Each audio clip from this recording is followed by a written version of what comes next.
All right, hello everybody, and welcome. So I'm just a few minutes early, and we will get going here. I think, what I think is a better setup now, just in terms of the picture clarity. I've got the sound all set. I think that finally getting the hang of this. So the outlook for today. I mean, I don't. Who knows? But let me just go, and I'll start with the indices. Yeah, SPY and QQQ are down. I mean, this is a time in the market where when we have a really really red day, you can't just play calls and say, okay, this will probably bounce back now. You really have to be cautious about that. And I think that, I mean, what you can do is, if you did have a position and it was like puts, and you made some profit on it and you wanted to leave a runner, I mean, that is actually probably a little bit safer. But overnight on the indices is always just kind of a crapshoot anyway. Okay, so those are down. And as I look in some of the names I tend to look at, I can see X has sold off a bit. Sometimes it doesn't really matter that much once we open. Zoom's way down, and not entirely surprising. Roblox is giving some back. Unity's down a bit. Nothing too dramatic there. Tesla way down. Wow. Under $700 on Tesla. That is incredible. Can't even fathom that. That's amazing. All right, so then go into some of these other names. Beyond Meat, way down. Did try to recover a little bit in pre-market, but I don't know how long that'll last. Oxy's down a bit.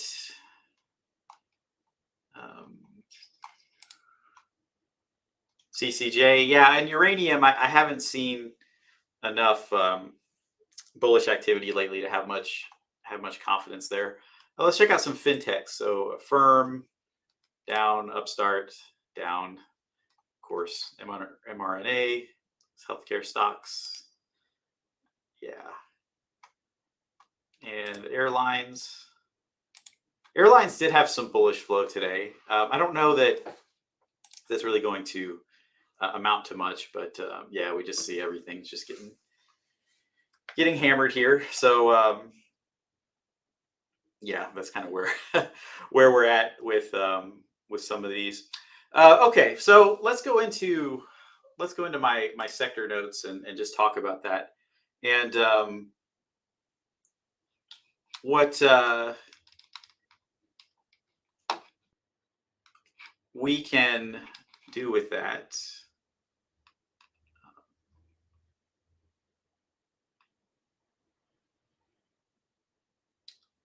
All right. So are you, let me ask real quick. Someone said they couldn't see me.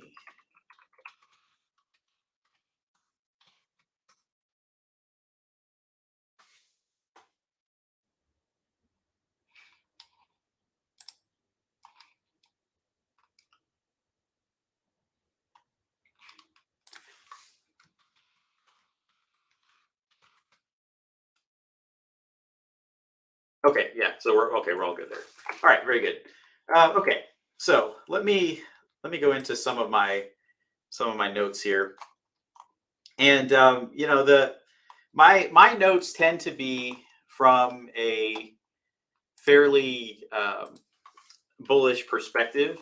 And it doesn't mean that I just want to defiantly buy the dip on everything. But what it does tend to mean is that I kind of try to approach the market from that perspective. So from where the potential upside moves, and that's why I typically do operate in sectors the way that I do. And okay, so what the situation here is, in basic materials, I said flow on CLF and X look promising, and I would expect a reversal soon, but it probably won't occur to a great extent until market conditions improve. Although these offer day trade entries daily. Gold and silver are gaining strength. Watch AUY, AG, EXK, SAND, and NEM.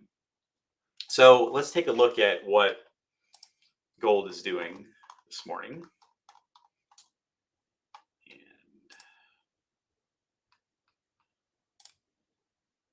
down a bit. And silver is down. Yeah, and silver is kind of just giving some back. If we look at their futures, that can give us some kind of potential outlook for today. Gold down, silver significantly down. So so futures are down as well, and that does happen. But anyway, they potentially could bounce. The entire market's kind of selling off pre-market, so definitely something to watch there. Communication services. I thought it'd be tough sledding short term for Facebook, Snap, and Pins, and other big names until market sentiment changes. So let's take a look actually at what we have here with Facebook. All right, so I have a lot of bearish activity. Let's see what the chart looks like. Yeah, so not looking too great. If you look at some of the individual strikes, we get into the intraday analyst page. We can kind of see what's going on here. So throughout the day,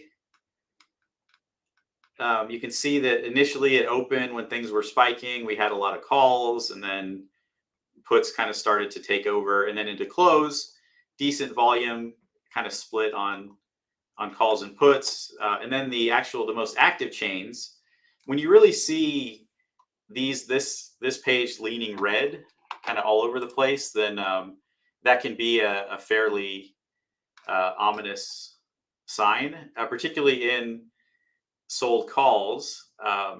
Some of these you can just kind of ignore, the ones that are way out of the money. This sort of already, these already got destroyed. But again, like you see one like 195, a lot of volume and little bit bullish, so that there's some potentials for some relief there.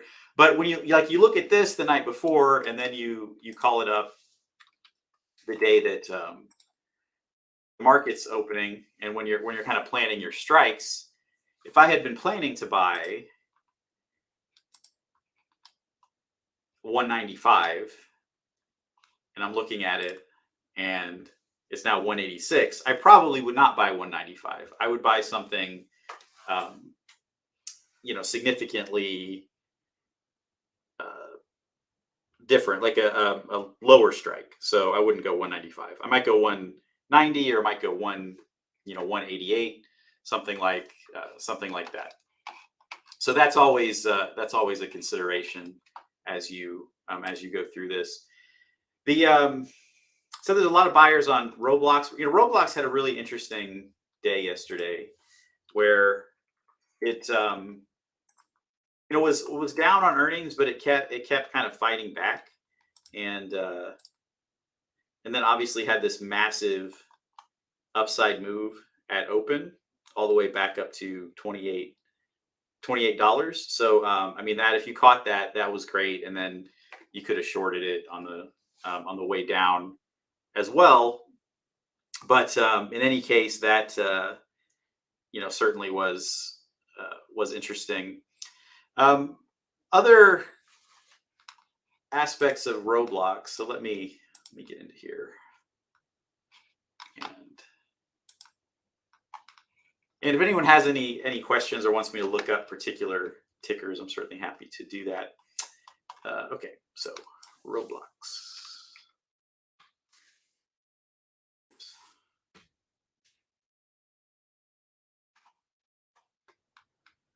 Okay, so Roblox had a lot of activity yesterday. You can see that these leaps, the sold put leaps, are kind of interesting, and I do think that long term, Roblox probably isn't going to stay down here. It certainly could fall under $20, and but the whales doing this one are basically taking the strategy that they're wanting to buy themselves a lot of time, and that is an indication if you're trading options, if you're day trading options, it's useful information, but it doesn't quite indicate the kind of urgency that you might look for. So like the leaps here, 1750 puts, and then um, 30 calls, but uh, these probably, given that the volume here, I would not at all be surprised if this were a single buyer doing both of these, and perhaps all three. Like look at these together. This is potentially a single trader. Let me see what I can. No, that's not going to get me there.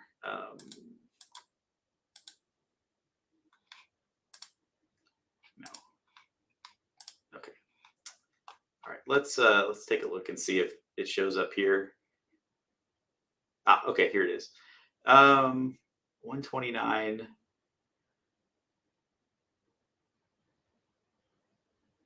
24. Here it is. Yep. Floor trader. 18 million, 10 million, 7.2 million.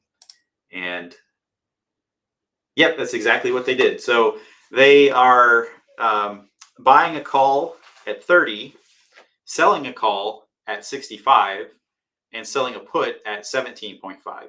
And this looks like a pretty smart strategy to me. It's a bet that the stock will go up, but at the same time, not not to 65 by then, or they'll just cash out before then. So yeah, so that's an interesting trade. All right, yeah, let's take a look at Bros. Consumer cyclical is my next sector anyway. So thank you, bees. Okay, Bros. Now, obviously, Bros is one of those. It's like you look at the intraday analyst, and it's like, damn, I should have played these earnings, because you just see how bearish all this is.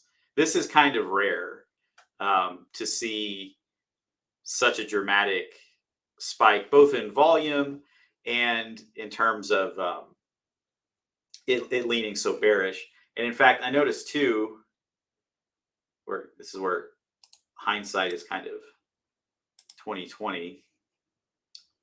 But so I noticed that on the bearish chains and consumer cyclical, and yeah, there it is. So you did have a lot of activity on Bros there, in particular 520/30C, 664,000, 168. So that that was pretty ominous. So so this is one of those cases where an earnings miss was kind of indicated there. Although, let me just see here if anything popped up. Nope. So nothing popped up in the bullish chains, because sometimes you will see that. And here's a good example. Okay, so there were bullish chains in Beyond Meat. and like selling puts at 30, for example, and calls at 35. So those particular chains were leaning bullish, and then we saw what happened. We are in an environment where even if you're very bullish on a stock into earnings, you're better off to play the aftermath than to play through earnings. I mean, playing through earnings on anything obviously is always a risk, but just in particular, even with stellar earnings, a lot of stocks really aren't going to hold on to their gains. So okay, so I'll go back into the flow here and take a look at what we're dealing with.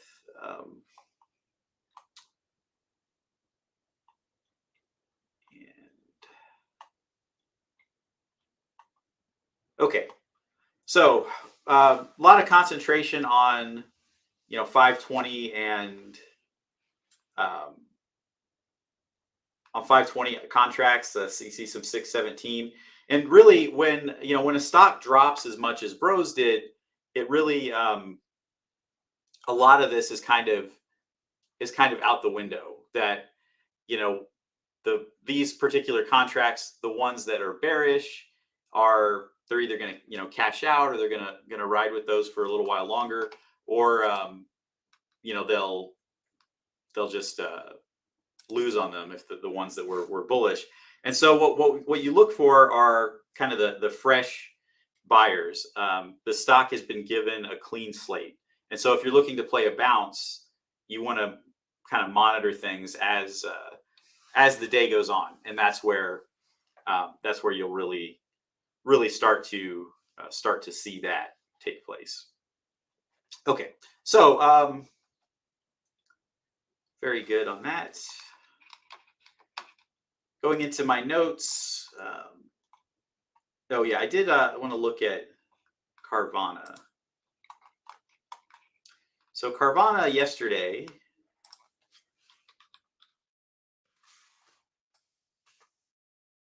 just got crushed again, and so is this ever really gonna let up? I mean, we're getting to the March 2020 lows pretty soon. Well, it's 23, I guess, but we could definitely get there. And let's see if the strikes want to take us there.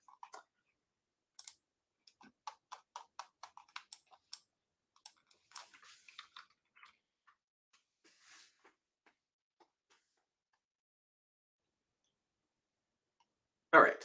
So 513 25p has some significant volume, a lot of bearish activity.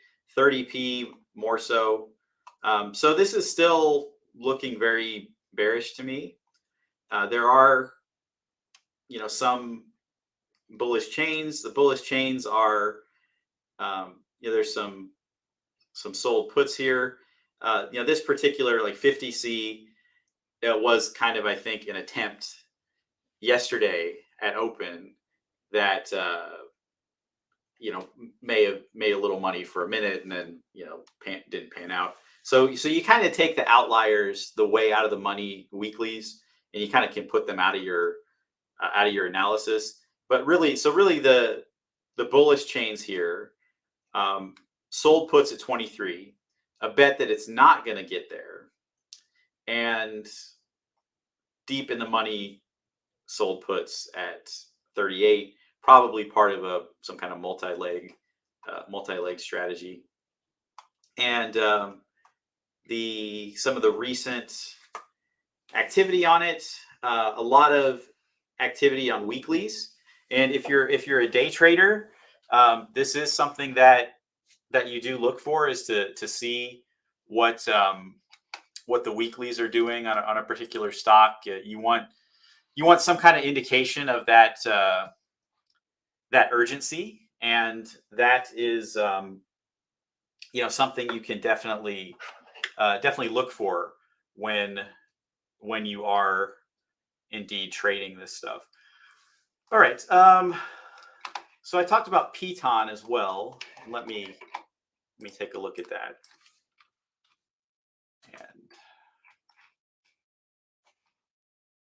Okay, so Piton, as we go through this, one of the things I noticed in my notes on Piton, you can see that the flow on it was pretty bullish throughout the day, and the stock itself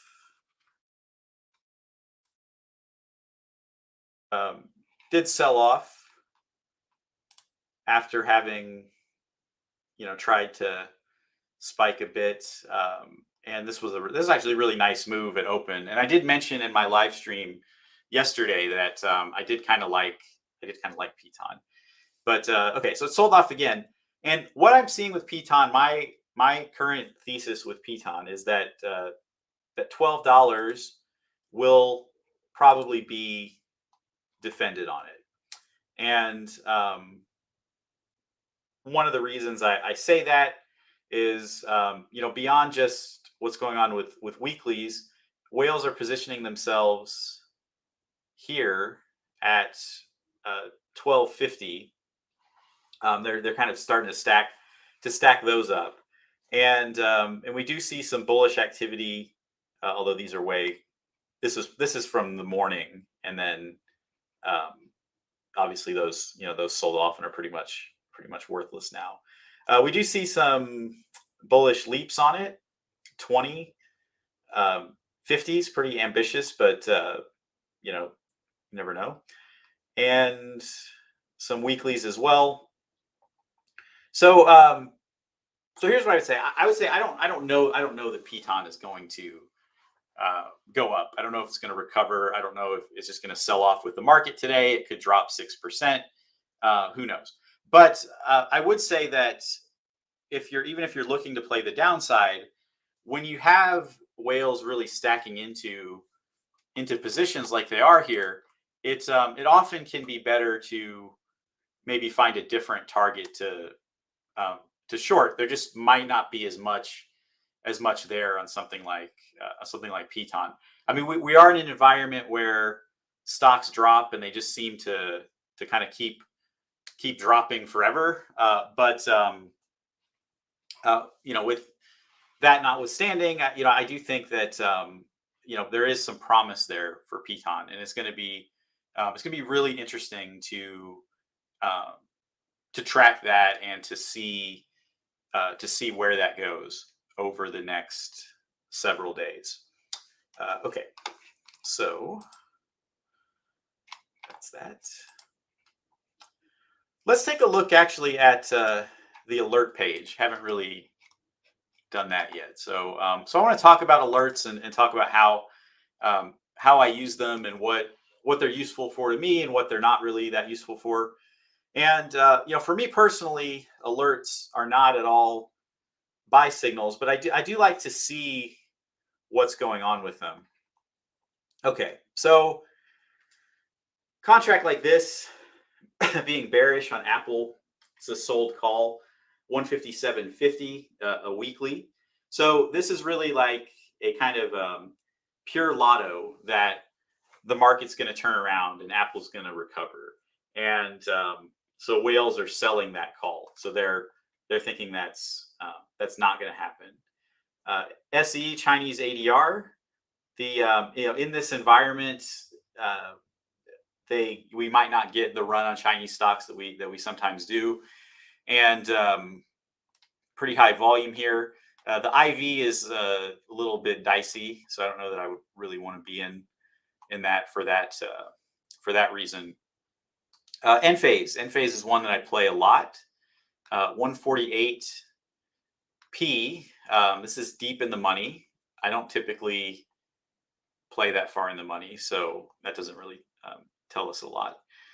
Here's one on Nvidia, and if you do day trade Nvidia, they there's definitely some potential there to trade that. I don't know that like trading this contract necessarily is what you would do, but even in a bear market, you definitely have some instances where you'll have these stocks spike. So I got a request for Neo, so I will head back over here and take a look at NEO. All right, so I'll tell you what I see with NEO.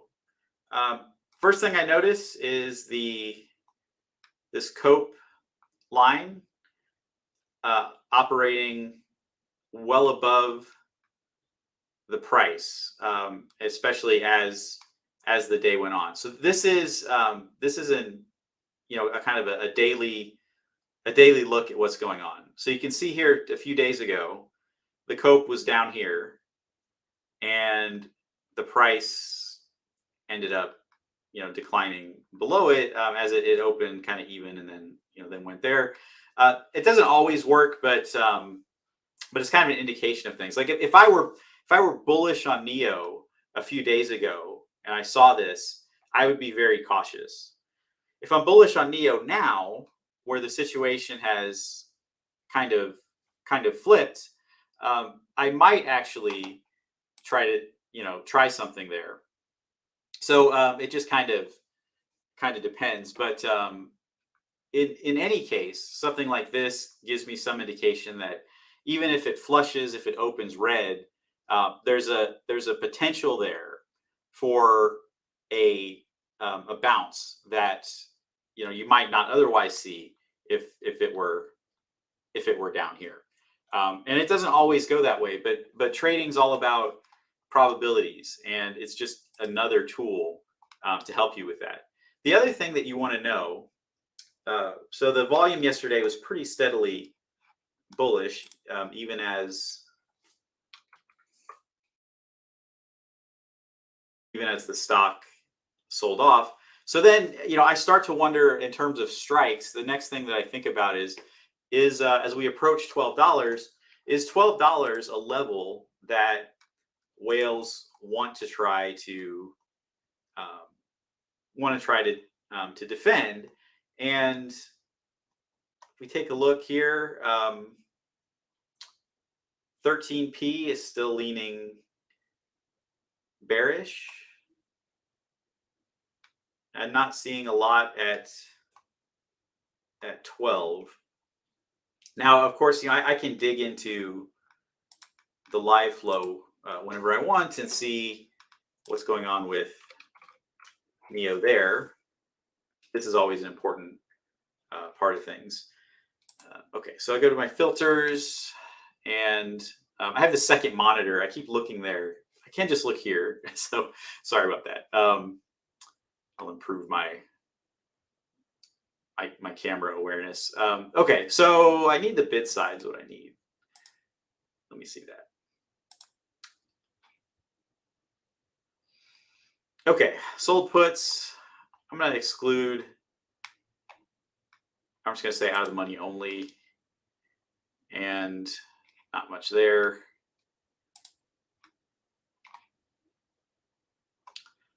A lot of deep in the money.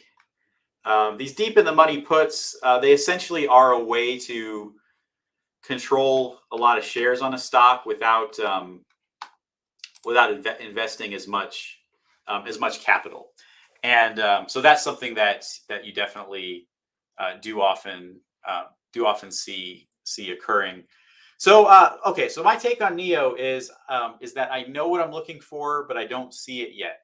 And I would expect a nice reversal from NEO, back up to $16, $18, maybe $20, and not probably this week, but a contract like this is not necessarily something I would buy, but something I could imagine playing. And I would rather play 20C on NEO in June when it costs $100 than to buy it now at $25. Because if you just spend $25 on this today, you might be down 50% at close today. So it's just risk reward isn't really there for me. But the fact that they're buying so many of these indicates it might be trading at that level. But the one thing I'll look for, you'll see me post about NEO when I see a heavy concentration of sold puts right below its current level. If that's $12, that'll be $12. If it's $10 next week, that then that'll be what I look for, because that to me is the first actionable signal of a potential reversal, is when I see that that concentration of sold puts.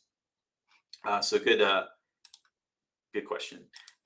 Okay, so as I go through and just kind of wrap up here, this Tesla, this one's bad. This is going to be on their loser board today. Big.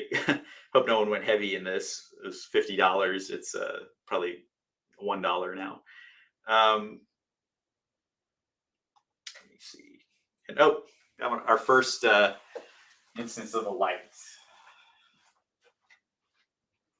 And I have this really long office. It's like a box car. So the sensor, I actually have to get up to do that. So that's anyway, something I deal with. Okay, so as I go through, I look here and I see like stocks that I trade a lot or could potentially trade. Lucid. We're at a point where any 513 contracts are lottos, and I do kind of look for 520. So this Lucid 1750 is a contract I might watch. ARC, the pain kind of keeps on coming. Would not be surprised if that alert does well. Here's an interesting one, and this kind of goes with a something that Bees and I noticed yesterday independently, was that silver seemed to be turning around, and this is the sold put on the silver ETF. And let me actually just take a look at that. And I don't typically trade the ETF, but the ETF is very important for what's going on with the stock. And here you go. Okay, so one of the problems that we had with silver for a while was that it just wasn't getting enough volume to really do much. It was selling off, and there wasn't really much of a fight, much of a pushback against that sell-off. So the fact that we are starting to see some big volume spikes in calls is potentially a good sign for silver. And looking at these chains, we have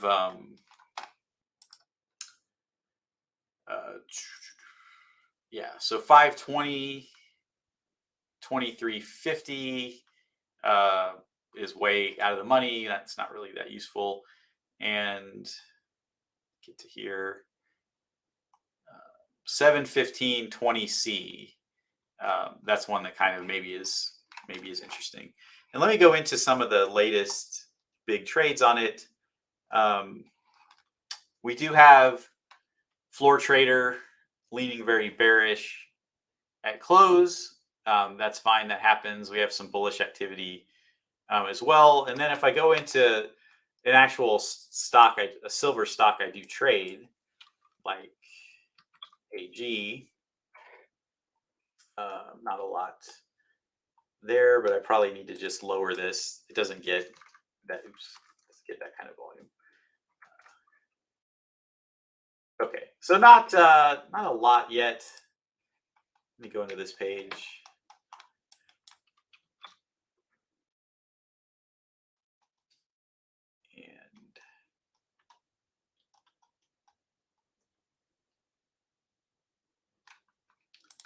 And in terms of its current price, so you can see it spiked and then went from there. Looks like it does have earnings, so we'll see kind of what it wants to do, with that. But so what I would say, am I bullish on silver yet?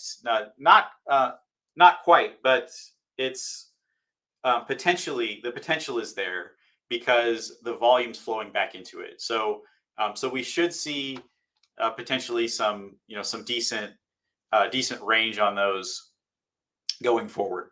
Okay, so that's that pretty much wrap up for today. Again, I really appreciate you all attending, and I'm just gonna keep doing this. All of these are recorded as well, so you can always catch them on my channel as well. So thank you. Have a great day trading, and those of you on Discord, I'll be on all day, and we'll see you guys there. Thanks.